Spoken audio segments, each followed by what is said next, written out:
Fields. Justin Fields is bigger than Tua, stronger than Tua, faster than Tua, a bigger high-end arm than Tua. He's a better athlete than Tua.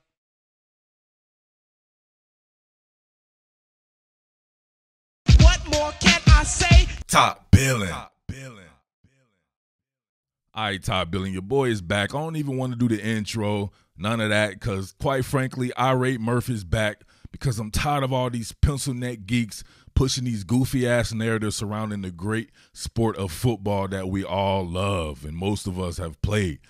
Those of us who have played understand the fabric of the sport and don't run with dumbass narratives just to try to get a few clicks or try to get some likes. And we definitely ain't fake like Janet Jackson's breast up in here being silicone and changing our narratives not even 1 year later. So what this brings me to is your boy Colin Cowherd, right? He's your boy, ain't my boy. I can't stand Colin Cowherd.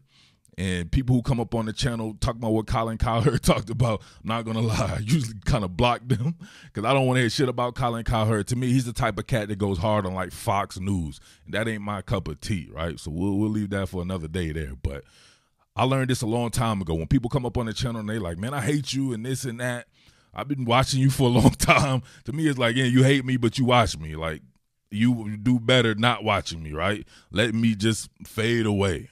But now they can't do that because they know the shit is popping, so they still have to watch if they hate watch. But Colin Cowherd, somebody that I used to listen to when he was on ESPN, he was in the morning, right? When I was going to work, right? I was still back doing the fitness thing, doing the football thing still at the same time, playing or whatever like that. And he would be on in the morning, so I would listen to him. He was the only thing on in the mornings on the radio. But it quickly devolved to where I felt like, man, this dude is just saying whatever just to get clicks and stuff like that or just to get attention, which is cool. We all have to feed our family. I've been in media now for 8 years, pushing a pencil just like him. Not to the same extent, obviously, with him being one of the top media guys out there. So a lot of people like to ride with his narratives. And to me, he confuses the people. It's way too many sheeple out there, and they'll ride with these dumbass narratives, right? Here's one for you. This one popped up on a Google card because I ain't never ever watching no Colin Cowherd. I was scrolling through the Google card and I saw it said, Colin Cowherd says Miami should draft Justin Fields to replace Tua Tagovailoa. How, Sway? How dumb is that? That makes zero sense. 0 cents, right? For one, just from his standpoint, a year ago, this is what this man said about Justin Fields and Tua Tagovailoa. Hopefully you can hear this. Tua! Had him on the show a couple days ago. Alabama quarterback, Roll Tide. I like him. He's my number one quarterback, although I do think there's an injury concern, but I would draft him still. I've said that. So, what? You can tell someone pandering to the crowd. He's even saying Roll Tide and all this shit like that. He had him on the see, when it was convenient, he had him on the show when Tua was popping. Now that the narrative has changed and some people are riding with some goofy shit off of somebody off of 9 starts who actually did very well, if you actually watched it and just not sheepling your way through life on Twitter, considering what he went through before then and considering what he was going through then, we'll get to it. I even want to do a little stats comparison there. But look, his narrative changed. Look, I even got a little bit more right here. Check this out right here. This is what he said about Tua as well. is that injury prone? Because I know he plays well when he's hurt. I saw him throw for 418 yards and 4 touchdowns against LSU, the best college football team perhaps of all time, when he was hurt. We know NFL guys play when they're hurt. Let me ask you. He's had one major injury and one injury-riddled season from high school to college. One. And in that injury-riddled season, he missed 4 games out of 13. Is that injury prone? He was going to bat for this dude. Going to bat for him. Now I want you to listen to what he's saying. If I'm Miami, I'm not sure I'm giving up that pick, and I'm not so sure I'm not drafting Justin Fields because I don't want to get trapped. Listen, Miami could first just take a mulligan on this and do what Arizona did. Say, just listen, we drafted a pocket guy. Yeah, let's compare the league's Rosen. Changing. We're going to go with Kyler Murray. You could do that with Justin Fields. Justin Fields is bigger than Tua, stronger than Tua, faster than Tua, a bigger high-end arm than Tua. He's a better athlete than Tua. A play has to be designed for Tua and the play to work. It's very Derek Carr. It's very Kirk Cousins. It's not that way for Josh Allen. What? Derek Carr and Kirk Cousins? Tua Tagovailoa, this is not who you're comparing him to. It wasn't even a year ago. It said April 9th. We're not in April yet. Not even a year ago, he was your number one quarterback and this and that. Are you going to make your number one quarterback Kirk Cousins or Derek Carr when they were coming out? You're changing your narrative because you don't understand football. You don't understand fucking football. That's it. That's it. You will ride with the wind. You ride the wave of what Twitter says. You don't understand, or you are smart like a fox and you know how to draw ratings. I'll give you credit for that. I will give this guy credit for that. I understand media. He is great. He is great at what he does. I don't like his style. I don't like, you know what I mean, the shit that I don't like people talking about people's hats backwards and all this and shit like that. That's the type of shit when I was like, yeah, you know what? I'm not listening to this dude no more. This is some cornball shit that I'll never ever be a part of. But he's great at what he does. He understands how to draw attention and how to draw a crowd and stuff like that. So that's cool. But he don't know shit about football. Now, all of a sudden, this guy, he can't go off script. He can't do this and that. When we seen him at Alabama those 2 years where you said he was your number one quarterback, it wasn't just because he was sitting in the pocket. Tua was getting hurt because he was getting out of the pocket. He was creating off schedule. His fucking piston quick release, first and foremost. It wasn't like he was a sitting duck back there. What are you talking about? Tua can move. He can move. He can move as good as like a Patrick Mahomes. Is he Lamar Jackson or whatever like that? No. Right? So earlier when I did this and he had to think like a GM and it was Deshaun Watson. Yeah, Deshaun Watson's a finished product or further along. Maybe he even has a ways to go right there. But the guy is great. There's no ifs, ands, or buts about it. Deshaun Watson is great. Justin Fields? What? That doesn't make no sense. You don't know what Justin Fields will ultimately be. You don't. At least Deshaun Watson, you had a finished product. I wasn't cool with that either. But you can convince me because that man is great. He is great already. Justin Fields is not great already. Justin Fields will be a rookie. He has a higher upside because he's bigger, faster, stronger, or whatever like that. Is Cam Newton bigger, faster, stronger than Drew Brees, but was he better than Drew Brees? Huh? Come on, man. What are we doing here? You can't do that. That makes no sense. Like, be for real here. When he was in college at Alabama, he was every bit as good as Justin Fields, probably even more so. He's going to go down forever. We're going to be looking at that passing when he was a true freshman coming in against Georgia, helping to win the national championship in the second half or whatever like that. And then his start to the next season when they got to the title game, they lost to Clemson. But the shit that he was doing was incredible.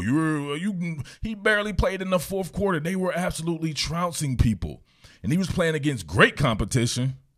Maybe the defenses in the SEC weren't like they were back in the day, but they were good enough to where all these guys are getting drafted, and he was straight killing them. And I don't want to hear anything about the surrounding talent because you can't say that and then use Justin Fields, who has great surrounding talent as well. He plays at Ohio State, team equally as talented as Alabama. So I don't understand how the narrative is now changing. But check this out. If you want to give up on guys like that, then to me, what is this right here? I want you to check this out. Joe Burrow, who everyone loved last year as a rookie, the number one overall pick there. I want you to check out a stats comparison between these two. Now, they both played 10 games. Keep in mind, Burrow threw roughly 110 more passes than Tua, but Tua had 64% completion percentage, 11 touchdowns and 5 interceptions. Come on, man. An 87 rating. Remember, he's coming off of a hip injury where he didn't have an off season and all this and that. And just as importantly, he's playing with the Miami Dolphins offense. No run game or no run game of any significance. Myles Gaskins and people like that as the running back. Who's the number one receiver? Devontae Parker.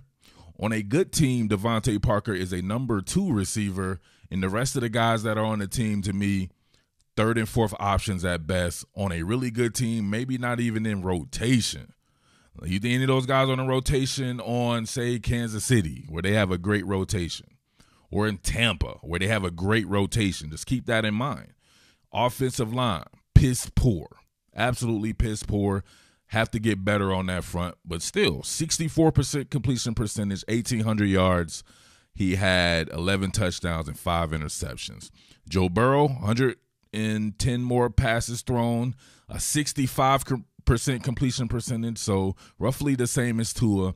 2,600 yards, pretty much 2,700 yards, 109 more attempts, just 13 touchdowns and the same 5 interceptions right there. So in 109 more attempts, 110 more attempts, he only had 2 more touchdowns, and he had an 89.8 rating. Him and Tua have virtually the same season.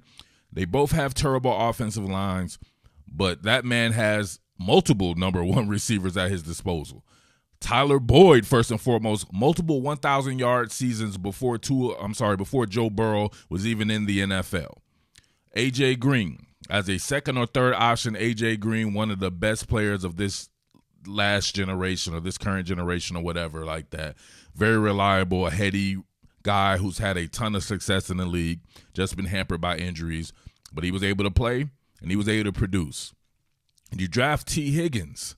T. Higgins is about as good as Devontae Parker is right now. Devontae Parker won 1,000-yard season, I believe. That's it. T. Higgins came in the gate balling. The guy has a ton of potential right there. He has weapons. The run game, Joe Mixon. He has Joe Mixon on his team at running back, amongst others. He has better talent to throw to, but they roughly had the same type of season. Why is that? And even though Tua can't run or whatever like that, according to my man, he had 3 rushing touchdowns just like Joe Burrow, 109 yards. Burrow had 142 yards. What is this? We're going to give up on this guy already? I don't understand this. I'll take it a step further.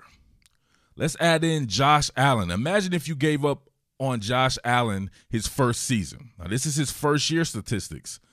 A 5-6 record Buffalo had. He started 12 games. He only had a 52.8% completion percentage. Tua had 64. He had 2,000 yards, and he threw, looks like 30 more passes than Tua. He only had a couple of more 1,000 yards right there, or he had a couple of more 1,000 yards. I'm sorry, he had 200 more yards than Tua, and he had 10 touchdowns and 12 interceptions, a 67.9 rating.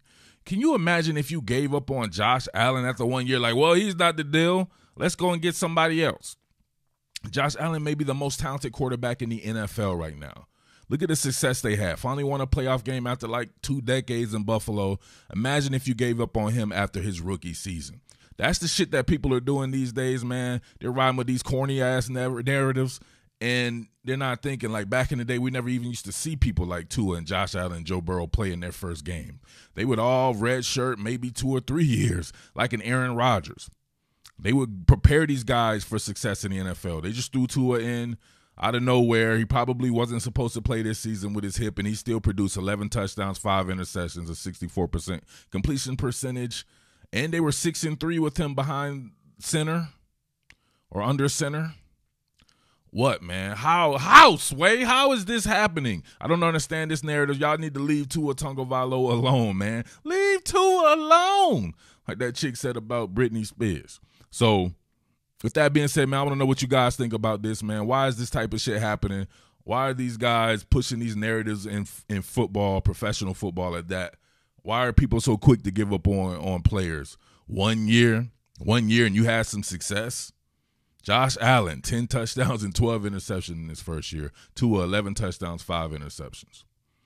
52% completion percentage for Josh Allen. 52, right? Or 53, 52.8.